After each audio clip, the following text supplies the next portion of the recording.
Good morning. As promised, I'm sending out a little introductory video. I'll try not to take very long. Again, I'm still suffering a little bit. It's a little better today from cold, so hopefully I won't sneeze or cough or anything else too much as I'm going through some of the introduction stuff here for business finance. But of course, everything is set up on D2L, so feel free to have a look at that. Your syllabus is there. We'll click on that and maybe go through that real quick just to give you an idea of what we'll be doing here. Let me enlarge that a little bit, although you guys can open it up. But okay, our text is The Foundations of Financial Management. It's the 15th edition. It's by Blockhart and Danielson. I'm hoping you can find used ones for not a horrible price. Okay. And then, of course, a lot of the normal stuff that we have in all of the stuff, so in all of our syllabi. And we get down to the important part that I know you're all worried about, is that we got quizzes, assignments, and discussions for 40% of your grade. And that's primarily going to be just the quizzes and assignments. I have occasionally posted a discussion if something, a current event, say, or something happened that was worthy of a discussion. So, don't be surprised if that happens. We're in a period here where, we've got interest rates maybe in changing mode, and that could create an opportunity for that. And then we've got two pretty good sized projects, okay, that we'll be working on, and I'll talk a little bit more about those as we go through class. So feel free to take a look at that.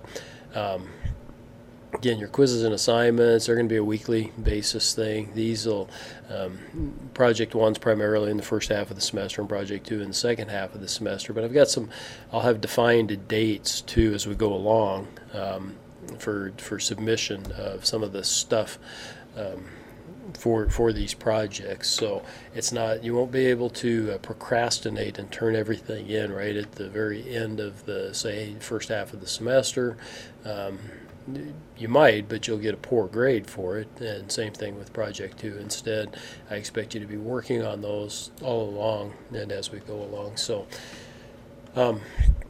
Project 1, instructions kind of disappeared on there. I used to have a kind of a detailed set of Word docs that were instructions for some of the various templates that we fill out, but just this year, I went in, I should have checked more often, shame on me, but I went into the Service Corps of Retired Executives and found that they had updated, that's where my prior templates had come from, and they've updated their template. They just did it in the last couple of years, so I didn't miss it by too far, but updated the templates that they use for the financial portion of a business plan. And basically that's what the first project is just kind of completing the financial forms that we would use if we were creating a business plan, but they're also forms that we might like to have if we were in an ongoing business, things that we can keep track of and look at, and that are really, really important. So feel free to open that up. I might come back and look at that a little bit today before I sign off. Project 2, we'll start second part of the semester.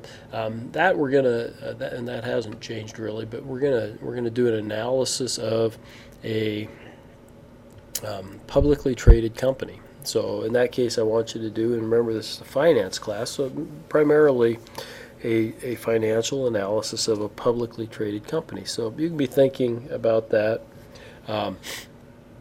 In both cases, my suggestion is going to be to keep it somewhat simple. For example, a copy of a financial, or I'm sorry, if you're doing a financial projections, you might want to open up a manufacturing plant for widgets and 17 different types of widgets that you're going to send to 47 different wholesalers that'll sell to retailers, et cetera, et cetera. That might be a little bit more complex than what we want for this particular project. I'm more inclined to recommend that you do something relatively simple and keep it simple. It'll be a little bit easier. It's pretty easy to scale this up once we go through it. and look at it for small business. It's pretty easy then if you wanted to go for bigger business. Once you understand the numbers and how they work together, it's pretty easy to scale it up to a bigger business. But it's tough sometimes with that bigger business then to try to do everything all at one time. And so there's my suggestion: keep it simple. And same thing for the second project when we're analyzing a publicly traded company, to choose GE, which is a huge conglomerate, right? GE's involved in train engines and plane engines and light bulbs and appliances and finance and some of those things they're selling and on and on. But that would be a very difficult company to analyze. It would be difficult to analyze one segment of that company. Okay, it's a little bit easier to analyze a company that has just a specific focus. And it can be a big company, don't get me wrong. Nike has been chosen often, and Nike's a huge company. Nike's a big retail company, and big throughout the world. It has a big market cap and lots of sales. But it's got a pretty focused strategy. It's clothing, right? It's sports clothing. Okay, athletic clothing types of things, athletic wear, shoes, shirts, those types of things. And so that's the main thing. When I say pick one that's simple, pick one that's pretty focused, and that will make your job a little bit easier. So, and for project one, by the 24th, is that right? 24th Sunday. Yep. So next week, end of next week, you'll need to name. Tell me the type of business. I guess you don't have to name the business, but tell me the type of business that you're going to pursue, and that way I can take a look at it real quick. And if it's something that I think is a little bit too complicated or might not fit our mold real well, I'll make that suggestion and give you an opportunity to change. I'm not going to demand. I'll let you do what you want to do, but just making a good suggestion to try to keep it kind of simple. Can you team up on that? Yeah, we've got a pretty good sized class here. I'm just going to take a look here. We've got a pretty good sized class, 21 students in the class, and I would let you probably team up at probably no more than pairs. I don't think I'd want to see teams of 3 or 4 tackling that. If they did, I'd probably want to make the requirements a little bit more difficult. But if you wanted to pair up with somebody to do that, I would allow that. Project 2, we won't be able to. That's going to be an individual project. But for the first one, if you want to team up, that's fine. Just let me know, okay, so that I know that there's more than one of you working on that particular thing. So weeks 1 and 2, and probably maybe even as early as tomorrow, I'll see how I feel, or Tuesday, I'll record some videos and kind of go over chapters 1 and chapters 2.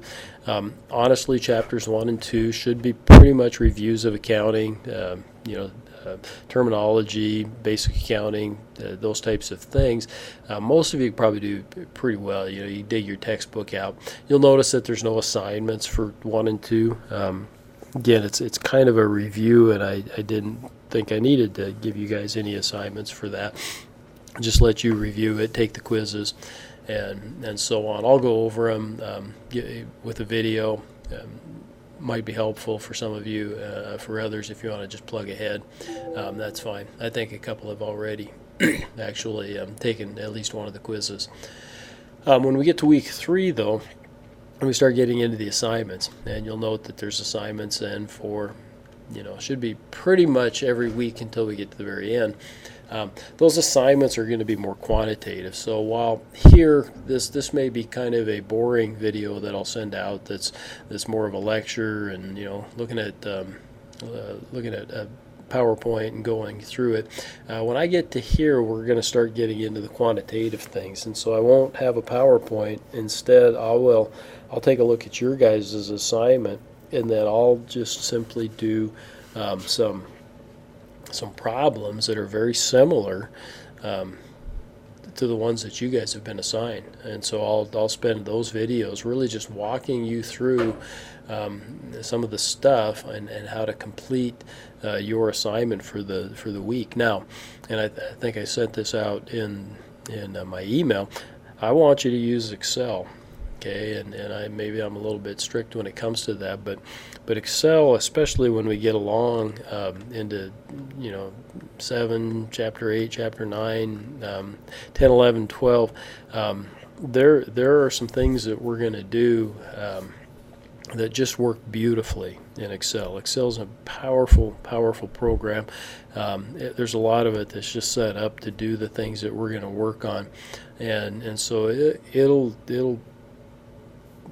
make your life easy as long as you willingly sit down and use it as I demonstrate. And so, yeah, I'm going to open up an Excel worksheet. I'll plug in the problems as that are similar to your guys's. I'll work through them, show you the steps that I take, show you some shortcuts, show you some different things about Excel. And so those ones, while this one I might, first chapters 1 and 2, I might tell you are kind of optional. From chapter 3 on until we get towards the very end, you're probably going to want to maybe tune into those unless you're very, very confident with your own skills and your ability. The book doesn't really go through the Excel.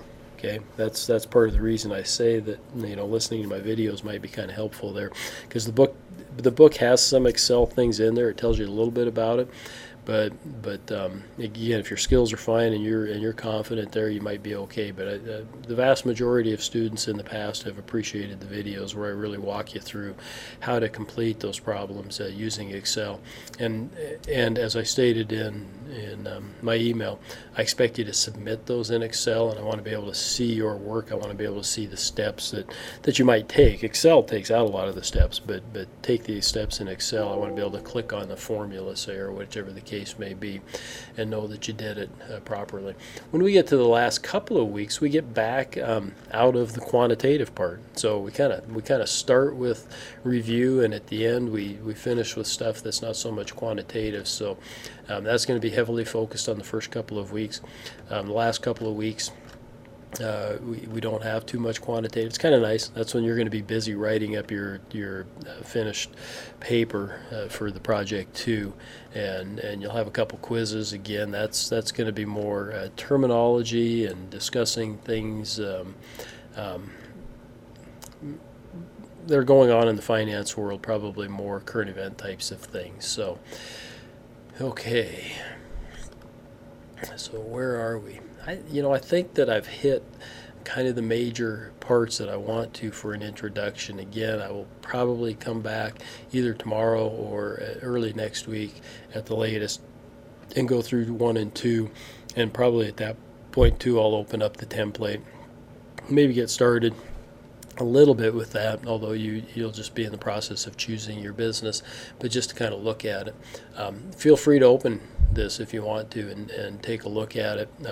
It's a well-structured template. Now, honestly, I found in some of the prior templates, occasionally there was a bug here or there, and so I'm not going to promise you that we won't find some bugs. I've messed around with these templates a little bit, but I haven't taken a business myself, so I'm going to be learning a little bit along with you guys, a small business myself, and put it in there and kind of made sure that all of the forms, got filled out properly and whatnot.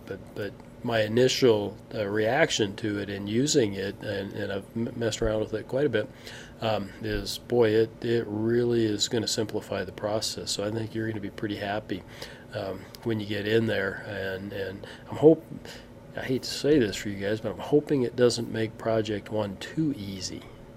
Okay?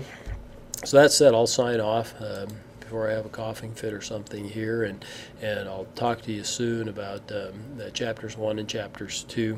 If you have any questions, call, send me an email, whichever mode of communication works best for you. I'm fine with that. So I'll talk to you soon. Thanks. If I don't talk to you, have a good weekend coming up, and it's an extended weekend. And remember, we have basketball, though, on Friday and Saturday.